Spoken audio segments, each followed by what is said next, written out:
11 years old at KB Hallen. Kid was on the stage way over there, and my life was transformed, changed forever.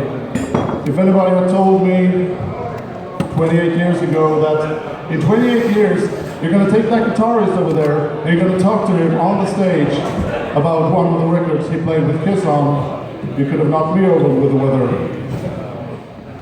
Ladies and gentlemen, one of my biggest influences, Mr. Bruce Kulick.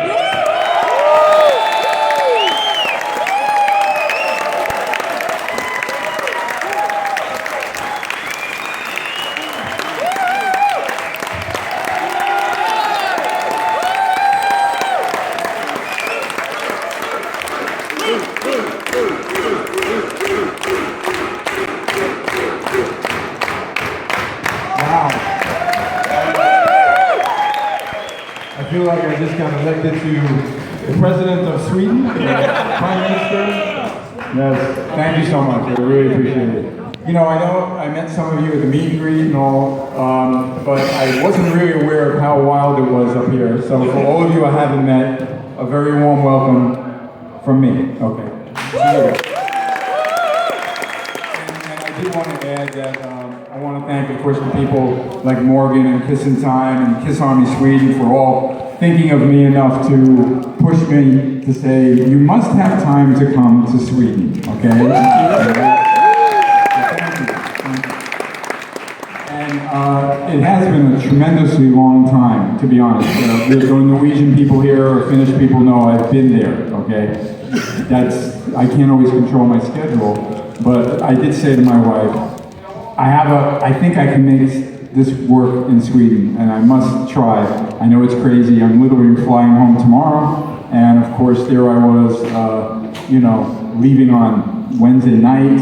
It's a very short trip, but it's worth it to see you all. And in the same way that you guys appreciate my year, it means so much to me. Okay, this is great. So this guy's an authority. He's gonna blow me up with questions, I know this, okay? And if I get a little tired, because sometimes I'm jet lagged, that's what my chair is for, okay? Okay, all right, so go ahead, and where are we at? Well, we're at the end of the Animalize tour. It's March 29th, 1985. You're playing the last gig of the tour. Right.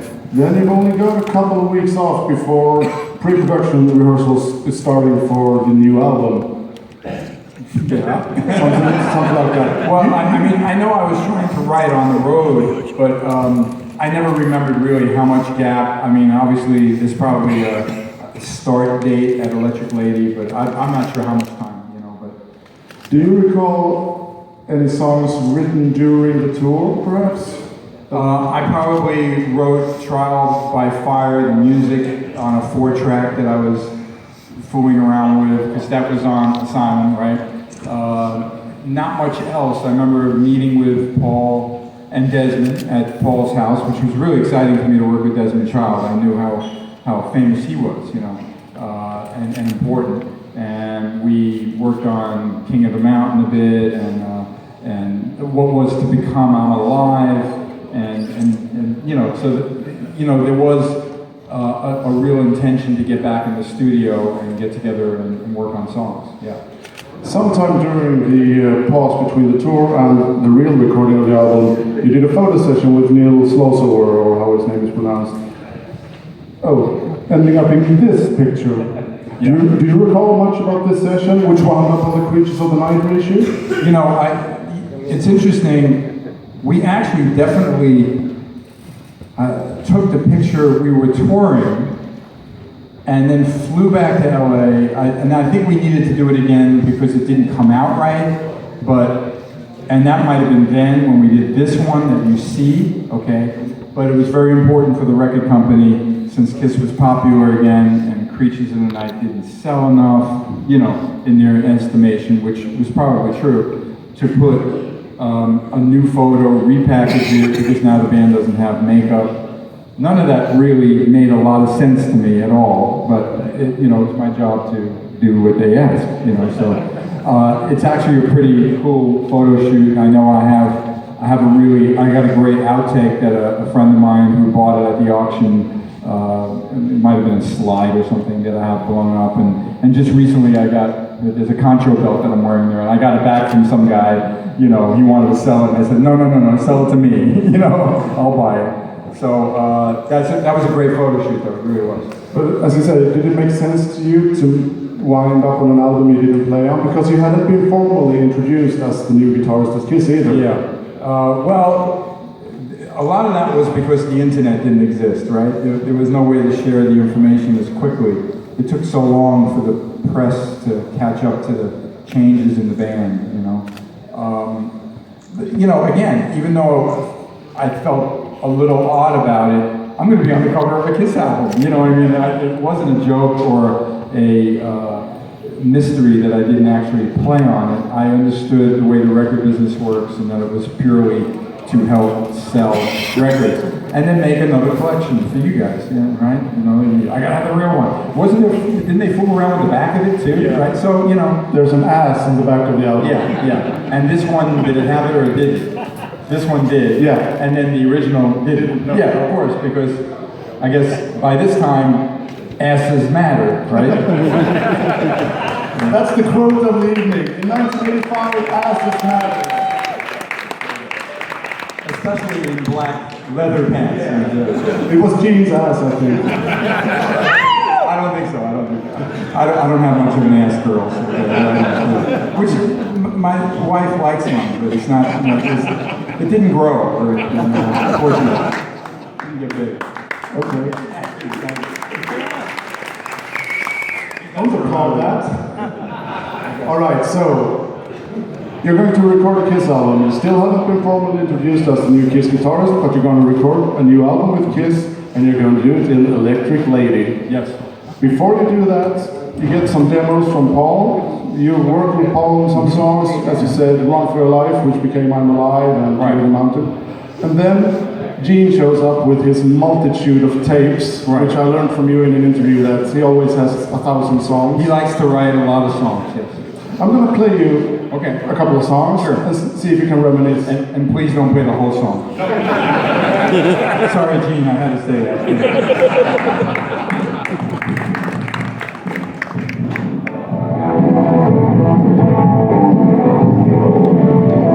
This sounds familiar.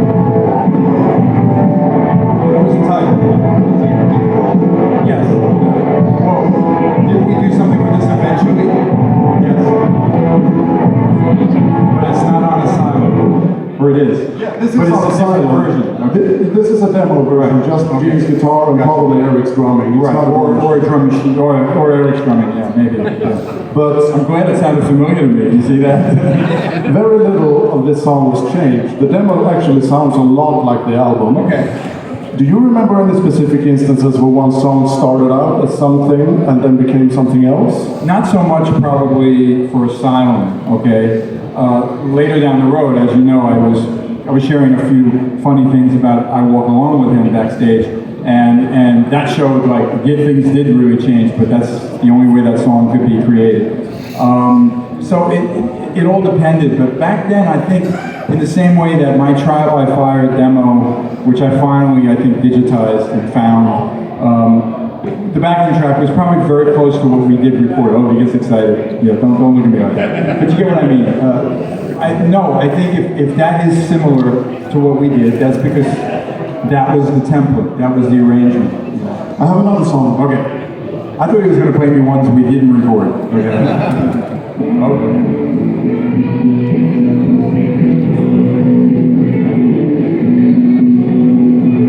What's the title of this? Nobody's Perfect. Sounds like ZZ Top.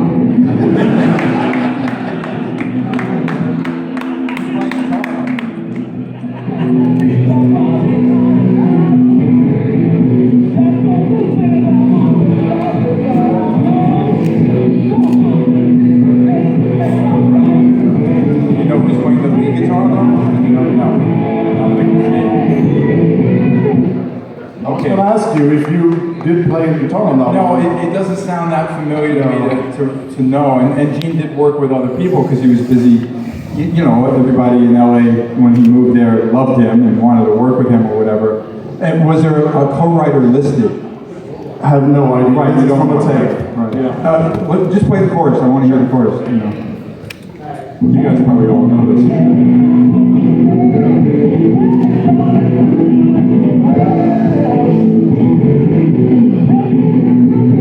Still the version.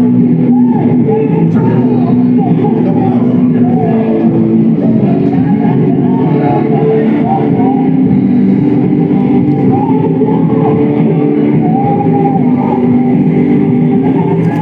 And it wasn't a solo. Yeah, it sounds familiar, but I don't think I necessarily played on it. And you notice every Gene recording sounds from average to horrible, you know, quality-wise. But he did whatever he needed. He recorded it any way he wanted, you know, as long as he can get the idea down. Do you know where it wound up about 24 years later? Probably like... On the Sonic Boom album. Oh, on Sonic Boom. Yeah, he rearranged it. It doesn't sound at all like ZZ Top anymore, but the chorus is there in the title. Okay, yeah, and Gene will do that. I think that's smart though. You keep a book or notes and you revisit things and maybe And on that exact note, my final. Okay. He knows too much.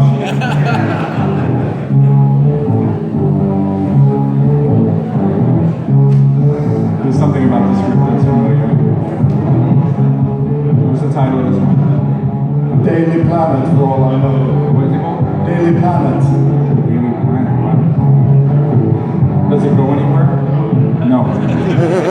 The thing with this song is, there's a demo from 1975, Right. and the last time I know he plays it is when he tries to pitch it to a Dutch band called the Sleazebees in 1991, so he rehearses it with them.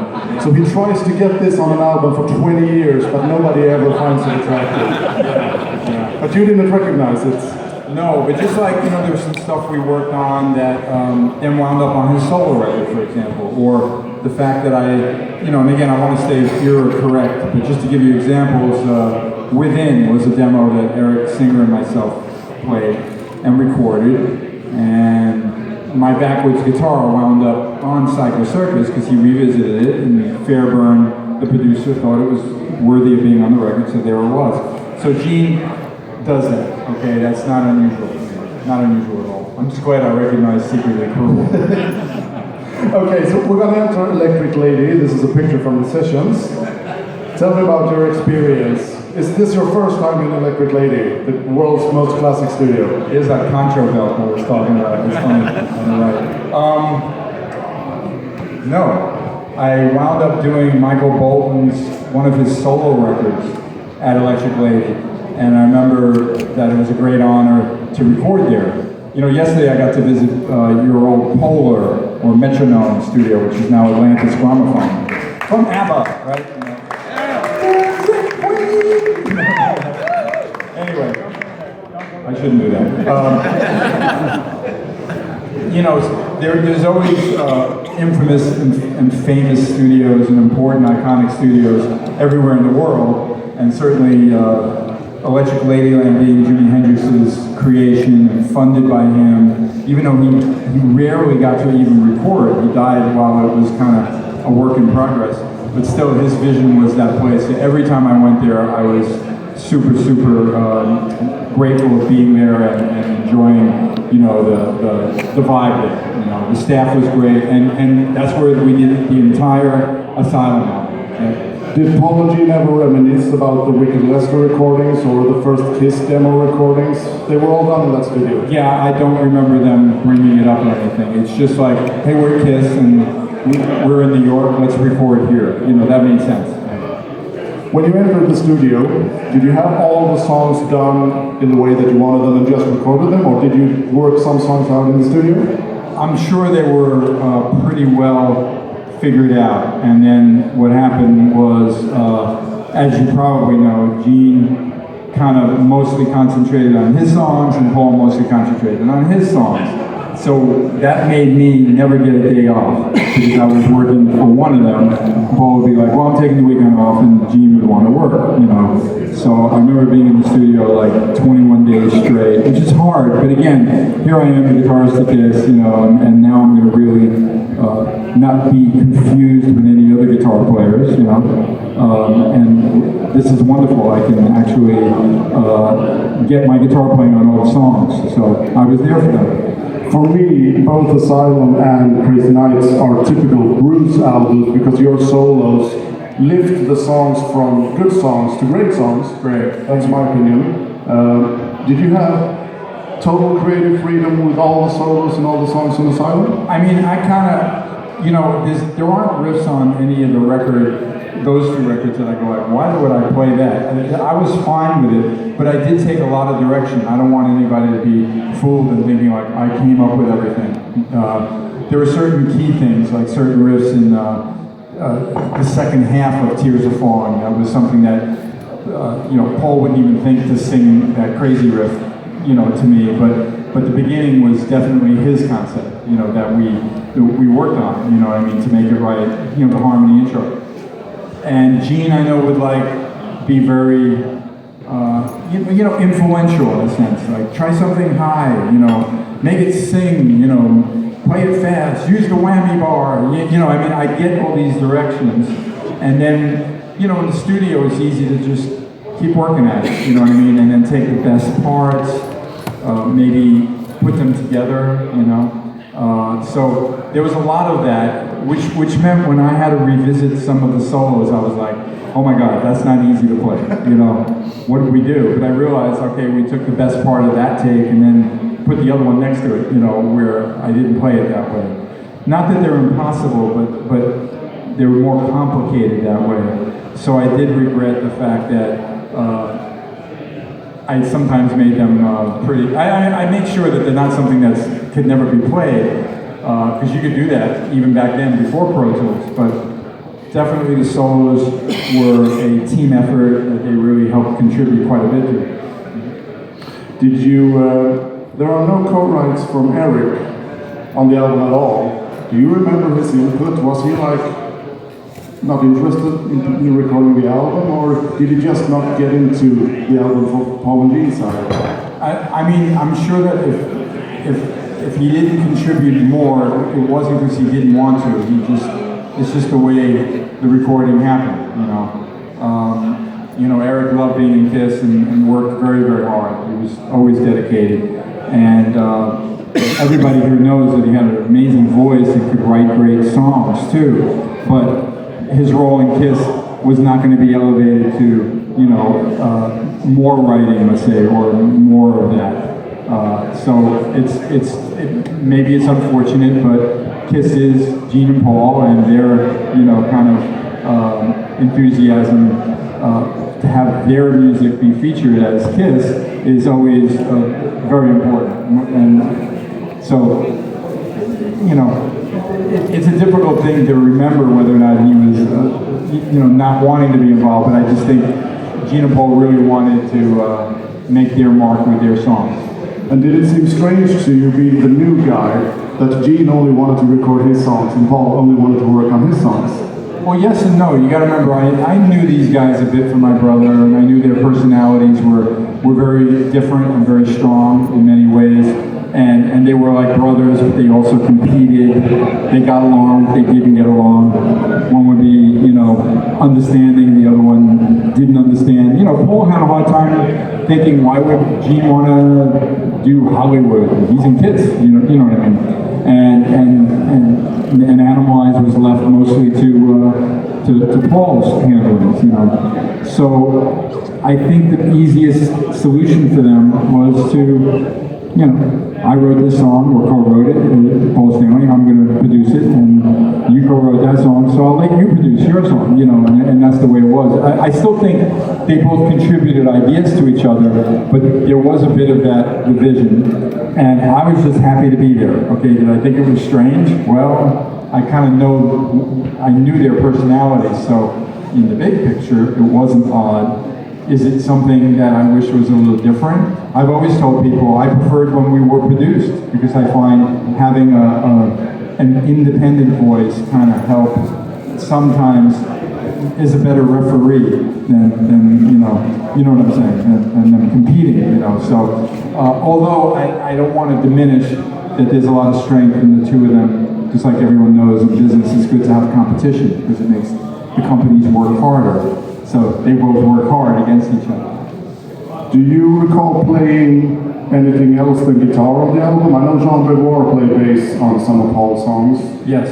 Did you play bass on the album? Not on Asylum, no. And I don't remember, other than him coming in, Jean Gregoire. I don't really think there were any other Ghost players unless someone told you they did something. I don't. And I understood why Jean did. I don't think Paul knew that I was a good bass player. So later on, I would sometimes play the bass on the demos. And you know, that's the way Kiss was. It didn't matter. Even Eric Carr played on I Still Love You, for example.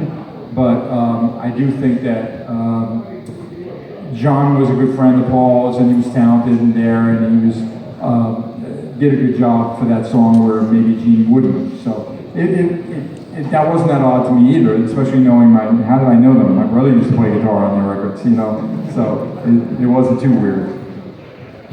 Okay, so the album is finished and you get a first glimpse of the cover. Mm-hmm. What was your initial reaction to the painting on the cover and the garish colors and all that? Well, I remember there was a lot of discussions about it. First of all, I thought it was very creative and those colors were very popular back then, okay? I remember Gene was concerned, and I understood that. I remember Paul wanted to be creative with it and felt, no, this is artistic and this is cool. And you know, again, I wasn't going to really get a vote, and I'm not even sure how I would have voted because, you know, then one of them would hate you, right? So maybe you don't vote, okay? But ultimately, you know, when it didn't sell as much, some people would blame that, you know, like, well, the cover didn't look right, you know, and then the colors were crazy too, so that kind of fit that. Now years later, looking at it, it doesn't seem that odd to me. It's very bold. It is colorful in a weird way, but it isn't, you know, dark and creature-like. And you know, Lick It Up was just look at us without makeup. Hey, we're a rock band. You know, that's all that was. So Animalize was definitely rock and roll. It was defining rock and roll. So here suddenly is something evolving from it that maybe doesn't seem as rock and roll. So it's a controversy that's really up to you guys to decide. I hate it, I love it. You know, you know, for me, it's hard to make my opinion more valuable than anybody else's. Do you remember Eric's opinion because half of his chin was cut off? Well, he always felt that he had a smaller face than me. My face isn't as big. Gene and Paul have big heads. Okay. I didn't say egos. Heads. It's true. You look at any of the photos, they do, you know. A lot of actors also have big faces, but they're short. You know, just that famous actors, you know. Some of them are tall, you know, but so Eric was this little guy. They always put him up on, you know, phone books back then, you know, school. And I know some photo sessions were apparently photoshopped and stuff and put together. I don't remember many of ours being that way, but I think people say Animalize was, and you know, whatever, you know, or Lick It Up, whatever. But I can tell you that Exposed, the back of that, you know, that's all put together. I wasn't in the picture with the girls, you know, they just took a picture of Eric and I and threw us in there. I would have remembered that if I was around all those girls. But the truth is, you know, 4 guys, it's on an angle. Maybe my chin, you know, I know you can't see it now, but I do have the cleft. It made more sense to have my chin there than Eric's. I know he wasn't happy about that, but artistically it did work, okay? You know, sometimes it's easy to count on any product or video. How many pictures are there of me? You know, and you can't do that, you know. At a certain point it's going to get wacky, you know. So either way, I think it was really clear. Eric Carr was the drummer of Kiss, you know. Did you know that if you buy the Canadian cassette version of Asylum, you get the whole painting with Eric's full face? Wow. Have you seen that? No, I haven't. It's just the cassette. Check it out, yeah, just the cassette. Check it out on eBay. Okay, interesting. Okay, so this is a photo session from the inner sleeve for Asylum. And this looks perfectly normal to me. This looks like Paul in Paul clothes, and you look pretty cool in Bruce clothes. And then you go out on tour, just a few months after the album was released, Would you mind telling me, I am not bringing this down, I want to make that perfectly clear. I love this. Right. I love watching Henrik's outfits. But could you tell me about the production meeting where you decided that this was going to be our outfits for the night? I wasn't really at that production meeting, but I was aware that, well, first of all, if you even look at the photo before, what was popular then was padded, shoulders, right? Which is very weird, right? But it was, I mean, that was the fashion then. It was very odd, all the bands. And then you have artists that came from Black Sabbath, like Ozzy Osbourne and Motley Crue, a new type of powerful rock and roll band that's dangerous and wild and yet writing great songs. And you look at them, and Paul's thinking, hey, everybody's getting very loud and flamboyant. And look, Kiss was extremely, although in proper colors, black with silver and chrome and stuff, because that was their trademark vibe. So I think they took it a little too far, okay? The colors, lime green, and Gene was completely lost, and he turned into some crazy-looking woman, and he knows it. And I would it was easy for Paul to figure, well, I don't need to look as outrageous as Paul, but he could find something that was appropriate. And then Eric's going to play drums anyway, so he's kind of the same kind of clothes. But then he can get rid of that and just whatever. Yes, the clothes, that's why it's freaking me out that the outfits are out. And I didn't wear that long coat that often, but it was all made. There was I don't want to say she wasn't an extremely talented clothing designer, but she was involved with people like Whitesnake and Ozzy Osbourne. She's an Australian woman named Fleur, okay? I forget, her last name's kind of hard to say. But, and she's a wonderful woman. She's still active, and I saw her in Australia not long ago. But I remember if there was a production meeting, it was more trying on one of the first outfits, you know what I'm saying? And I was just like, oh my God, look at that. But that's sure gonna, be loud on stage and be seen and be colorful. And I'm not telling you that I loved it, but I know fashion then, if you looked at what was on 8th Street in the Village then, it was all towards that kind of style. And we weren't Judas Priest or trying to be the Ramones, where it's always the same black pair of pants and a t-shirt, or Metallica. So I think it was taken to an extreme, okay? And I much preferred Crazy Nights, which was still, interesting, but much more, maybe a little more of that rock and roll biker danger type of thing. But the radiation suit? Well, that, and I can give you the influence of that, but let's not get away from Asylum. You gotta remember Van Halen was very popular then, and they said, well, Eddie Van Halen wears these, think of the Eddie Van Halen outfits from certain years. There were these interesting patterns on suit things and pants, and all of a sudden, well, we see you like that, you're the lead guitarist, try this, and at least I picked a pattern that I thought it looked like tape, but it turns out to be radiation. It looked like reels of tape to me. I do call that photo, it's at my, I know you guys use it in the promotion and on my merch table, but I call it the radioactive shot. But, yeah, I mean, again, it was organic, but there was an approach to be flamboyant. And looking back at it, it's scary and crazy, okay? And it's also probably why we were never filmed, okay? I know you have a little teaser to show them later, but you notice there was never a long form, and there's very few people that have any good footage of us from this tour, which is really sad because, we still played well, and it was Kiss, but... I was going to say that because, of course, it's easy to laugh at a studio session with you looking like this, but where it really mattered was there. You look amazing, really amazing. This is the most colorful Kiss ever. This is the second gig of the tour in Nashville. And I mean, you can't compete with Paul's yellow outfit and your black red thingy. And to be honest, I know the first thing I saw that was related to the Asylum clothing was Paul's thing, okay? That green thing. So then, if that was, and he's the front man of Kiss, if that's going to be the centerpiece, then everybody else better be pretty, you know, intense, but maybe not as colorful, okay? I really preferred my colors. I did like that outfit, and I had a purplish looking one that was kind of like that. And that's why I didn't really wear that long coat one too much.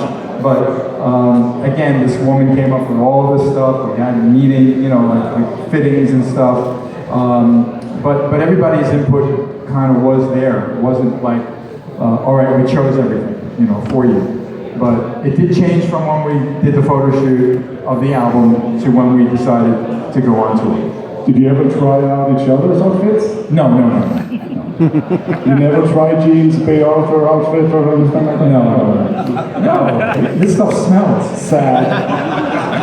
I would have paid a lot for those pictures. Oh yeah. Okay, so the album comes out in September. You shoot some videos in England, Tears Are Falling, you shoot Wants to Be Lonely and Ooh All Night. What do you remember about Ooh All Night and Who Wants to Be Lonely, the videos? Something? Well, I loved going to England to do them.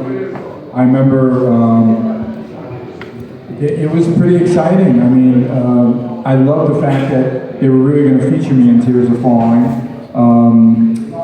You know, I thought the element of the girl and the tear and everything, the way it came out, I didn't know about everything in production, but the fact that I'd be taking my kind of like hair commercial shower, okay, you know, and just to show you how thrilled I was to make them happy, the fact that I would even, you know, yeah, sure, you can, you know, get my guitar wet, get me wet, I don't care, you know what I mean? I was willing to do whatever it took to contribute to the band, you know. And it turned out really the way they did it was quite memorable. I know I have some photos at home that were like little outtakes and things that I had someone with, back then it was not a cell phone, it was a camera, you know, that took some pictures of me, you know, maybe after the gig, after I got wet and standing there, you know, making a face.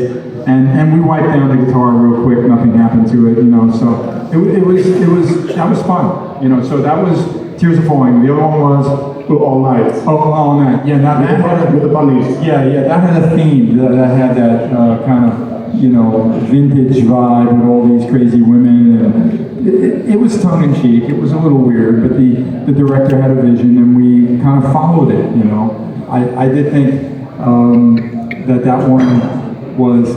At least Tears Are Falling has a lot of imagery that everyone can interpret their own way, and it's a little dreamier that way, but that song should be. And the other one was more like, the guy turned it into a very, it was a bit of a vintage vibe. They were throwing back to some other era, and I do remember that I couldn't believe the production thing, you know, it was big in this, you know, England is famous for some very big movie set buildings, and I'm pretty sure we were in one of those. So it was a very large room with all and the girls were pretty amazing. Of course, they couldn't give a damn about Kiss. They were into probably disco or something, I don't know. But it was pretty wild. It was pretty wild. And Who Wants to Be Lonely was a very light video. There's lights everywhere, and you come out glowing. Everybody was glowing in that video. I'm trying to remember if there was any detail about that one. I can't think of it. What was I wearing? Something like this. Something like that. Yeah. In any case, but it didn't have like the way. there were some girls dancing on the side of the stage or stage, or standing in some sort of it was less like that second one. You know, it wasn't so much like All Night. No, yes, not at all. Okay. Yeah, that's why I don't remember. Okay, so September comes and goes, the album is released, and you're going out on tour. The tour starts November 29th in Little Rock, which is exactly 8 months to the day from when you got off the Animalized tour.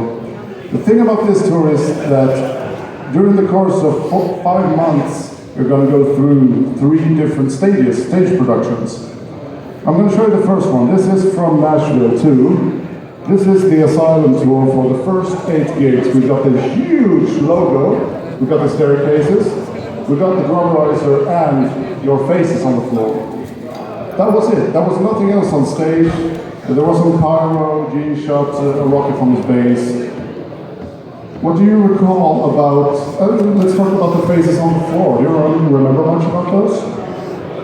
Now that you show the picture, yes, but I don't remember what happened next. They were taken away? Yeah, the thing, the official version is they became too slippery, but the roadie that handled it said they probably just didn't want to step on their faces each and every night. No, I think they were slippery. There was certain, and the reason why I'm saying that could be true is the fact that you see the way the staircases have like they're almost like a little bit of a lightning bolt kind of angle. Really dangerous running up, okay? You know, like everyone knows at the airport sometimes, or a department store, the escalator is broken, oh shit. You know, and you walk up pretty carefully because they do have that shape, okay? Because that's how an escalator works, right? And it needs to go into each other. These were, 100 times worse than a broken escalator because a jagged edge is sticking out. And I remember one time running up and misstepping and kind of falling back. I didn't, fall off, but those were really dangerous and I hated them. So I think there were a lot of things that if we made changes, it needed to be for safety, it needed to be for just to make it more workable. I love the big sign, I gotta admit, it was a huge sign. What else changed though, later on? We're coming to that, but I want to make clear that, okay, this is Nashville, the 30th of November, but the day before in Little Rock was the first time ever we got to hear the words, Bruce Kulick on lead guitar, because he got a guitar solo. Everybody had a solo on this tour. This was the first for Kiss. No tour had ever had solos from every member. What was the thing about solos in the 80s? I think it was just part of that era. I didn't get it before because nobody knew who I was and I wasn't really prepared for that, I wasn't really set up for it. And then it was like, I remember in rehearsing, Gene was very clear with me, hey, we gotta, time for you to step up and you're gonna have a solo, right? And then, actually he really did help me for most of the tours that I had a featured solo as to how it would be staged because as much as the show in some ways is not completely scripted, it is scripted in other ways, okay? So, you get what I mean? So I needed to know what I would do, how I would do it, where I would run, and you guys see enough multiple shows that you do see, oh yeah, he's gonna do that rap now, or now this guy's gonna go over there, or they're gonna sing on that mic together. Animal-wise, I really was just floating around, running around wherever I wanted to, But as time got on and something as important as a solo, I did get a full kind of like, it was almost like how to be a rock star on stage, 3 easy lessons from Gene Simmons, and he taught me well. I mean, as much as it was always a nervous thing for me to be all by myself, representing the band, because that's what you're doing. You're representing the band all by yourself up there, and that's a lot of pressure. But I let my fingers do what they had to do. I always loved the way the fans reacted to me, so I did the best I could, and it seemed to work. Thank you.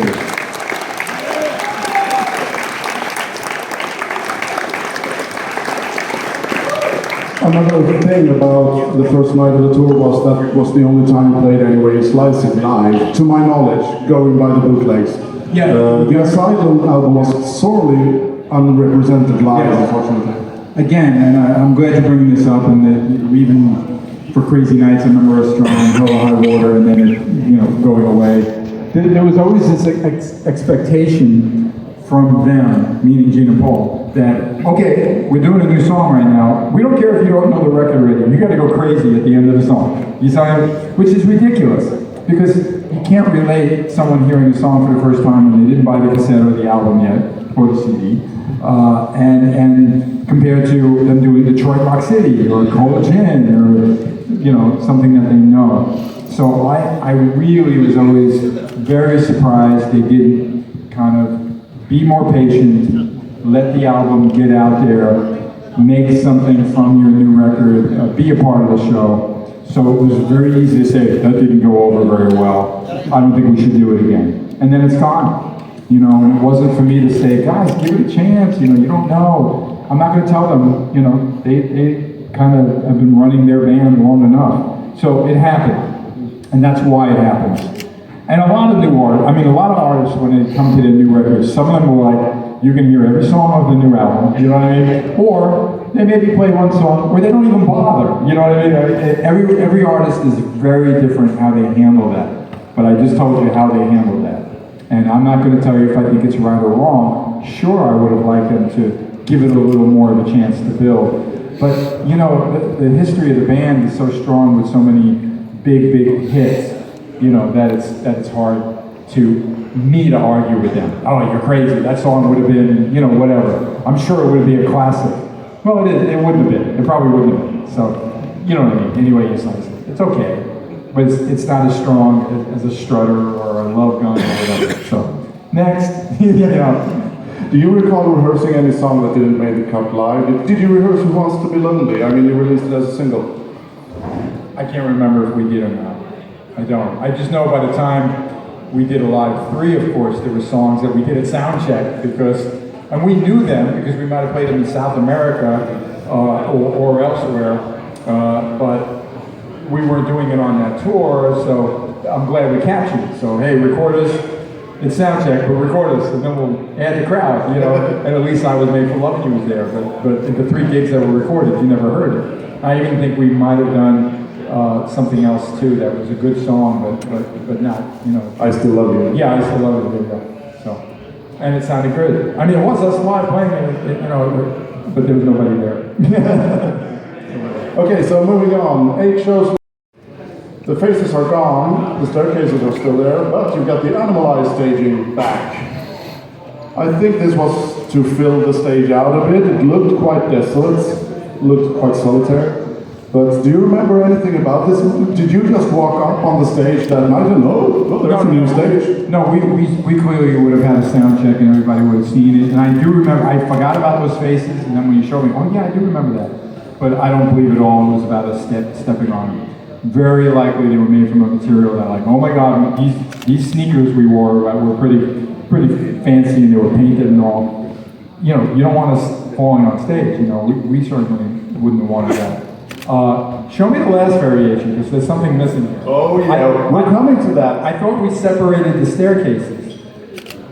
Were there always 2? 2 on each side, yeah. On the smaller venues, you had 1 on each side. Right, because that sounded more familiar. So eventually, it was more 1 on each side. Well, you're going to see the third stage, but we're going to make a pit stop. I want to show one. Those ramps did work very well for Animalized, and if you think about it, Crazy Nights kind of featured that. Okay, Looked almost like it was an easy way to get up there, to be exciting, and be on the drum set. I mean, when I look back and think about how we used to perform back then, it was really crazy. It was like a bunch of, you know, like wild dogs and cats just like running around. You find the microphone when you need to, you find the spot where you're going to do your solo. It was quite energetic. I mean, I should watch some more of those videos, you know. This picture is totally amazing. This is still the Animalized stage.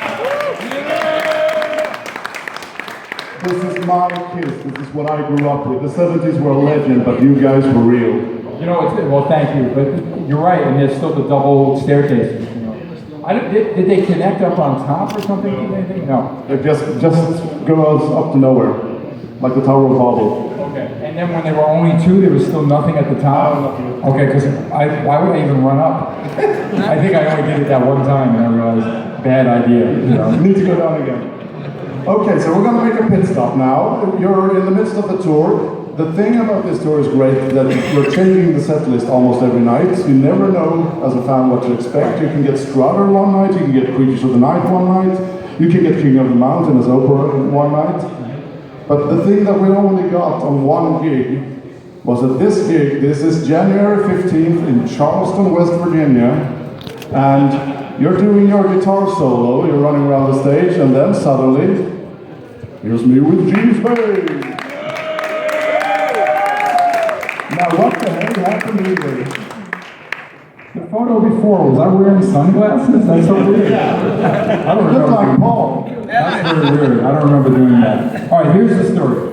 I know there was a lot of controversy about this, and believe me, this is something I would not forget, okay? Yeah.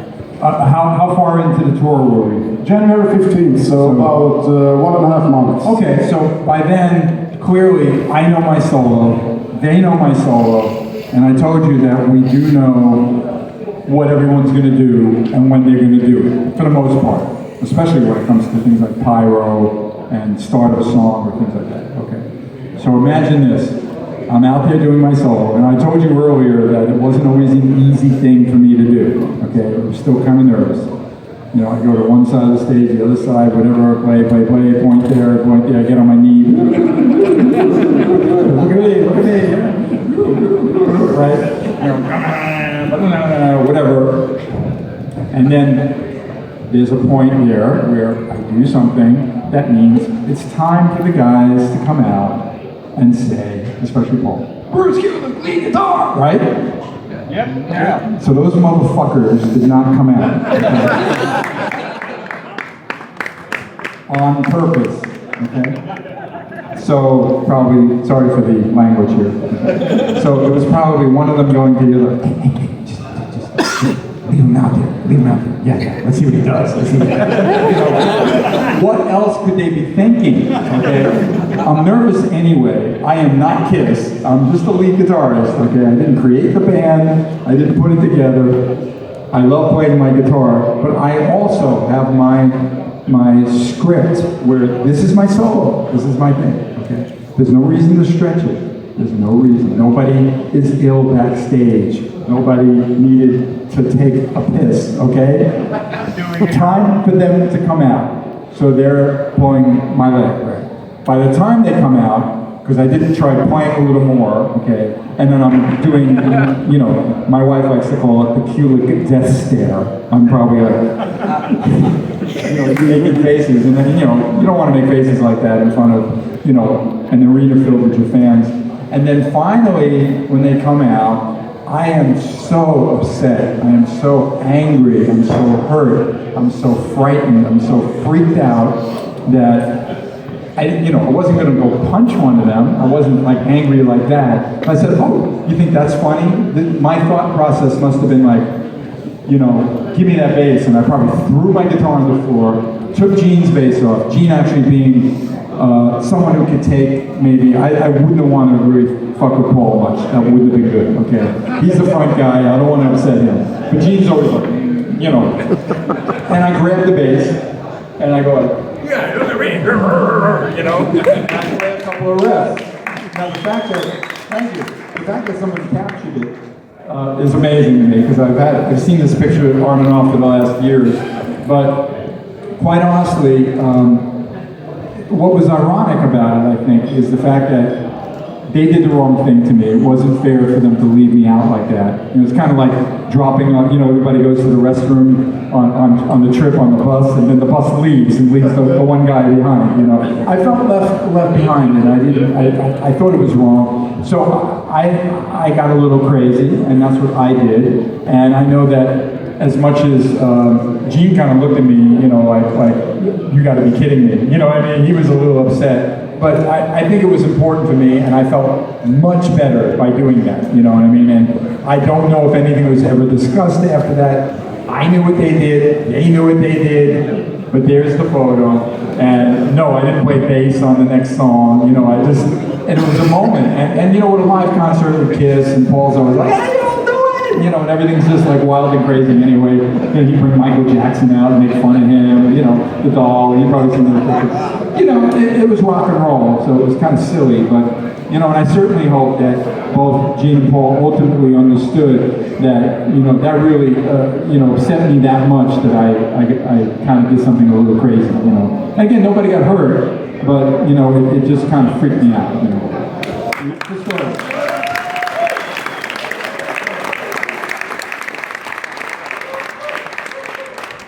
So you see this picture, but the aftermath is that during the encore, we find Gene with your guitar on a pretty poor picture. Yeah. Do you remember anything about that? Well, I'm sure that this kind of who's going to show who what, you know, carried on. And I do know, is this one also Peter Arquette? Yeah, Peter Arquette's he owns Kiss Museum or something, and does some expos sometimes. And I remember he posted something not long ago, and it had a big thread about it, and nothing was right about it. He made up his own fantasy about it. I go, Peter, dude, I was there. I think I know what happened, okay? So I don't know, whatever you're writing. But now looking at that and knowing that there is that picture, so then Gene, oh yeah, you're gonna take my bass? Okay, I'm gonna take your guitar now. I mean, to me, I would have just left it alone because, you know why I took your bass. You left me out there to be, to be honest now thinking about it, one of those guys, if everybody didn't come back, Gene would have done his Mussolini. And he would have done it for like 20 minutes, right? And you know what? He knows how to do that. And he got a lot of his influence from, the famous classic Hollywood horror stars. You know that. He talks about Lon Chaney and people like that, and he does. Although Donald Trump and him do some similar things that are very scary. You notice that? Yeah. I don't know who influenced who, and I know they know each other. And I know Gene's not like giving him advice, but that scares me. I go anytime I watch Trump, because I'm fascinated with the lunacy going on in America, and I go, Lisa, look, it's Gene. He's doing Gene now, So maybe Gene's doing Trump when Gene does it. I don't know what it is, But anyway, Paul would have probably loved it. He would have lied down and played his guitar like that, and done another dance or something for everybody if nobody came out, right? But for me, that was like traumatic. It was just totally traumatic, like someone that gets locked in a bathroom and they can never have a door shut in their bathroom again. You know what I mean? It was just really hard for me. So yeah, that was probably what we say tit for tat. Oh, you did that, so now I'll grab your guitar and come out on stage. Whatever. Everybody's still getting to know each other, I guess, right? Okay, we're continuing the tour. This is just a picture. I like it. That's why I included it. And then in Tucson, in the beginning of February, we get the third stage. So gone are the staircases, gone are the faces still, and gone is the Animalized staging. Now, did we own those amps from any other tour? Nope. This was the first time. You did reuse them in Europe in 1988 for the Masters of Rock. Sure. But this was the third stage. I mean, this was a tour that was actually, financially speaking, it was draining money. Right. Some markets were big, some markets were very, very small. You played like Hammond, Indiana, in a gymnasium. And even though they sold out, they didn't make any money. Right. So 3 stages for the duration of the tour. And I think you really answered where you're heading with this. I do know that tour, they probably had very, very big expectations. Prepared for a very, very big production, which was that first picture you showed, which means more trucks, more crew, more carpenters. Okay, the bigger the production, the more money it takes, right? And then when the attendance wasn't sold out, or to the, whatever that point is, where it makes sense to carry such a production, that's the answer for the 3 changes, okay?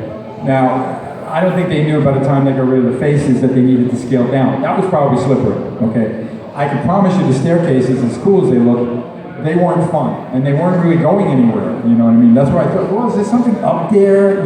So I probably ran up there just thought I could be cool.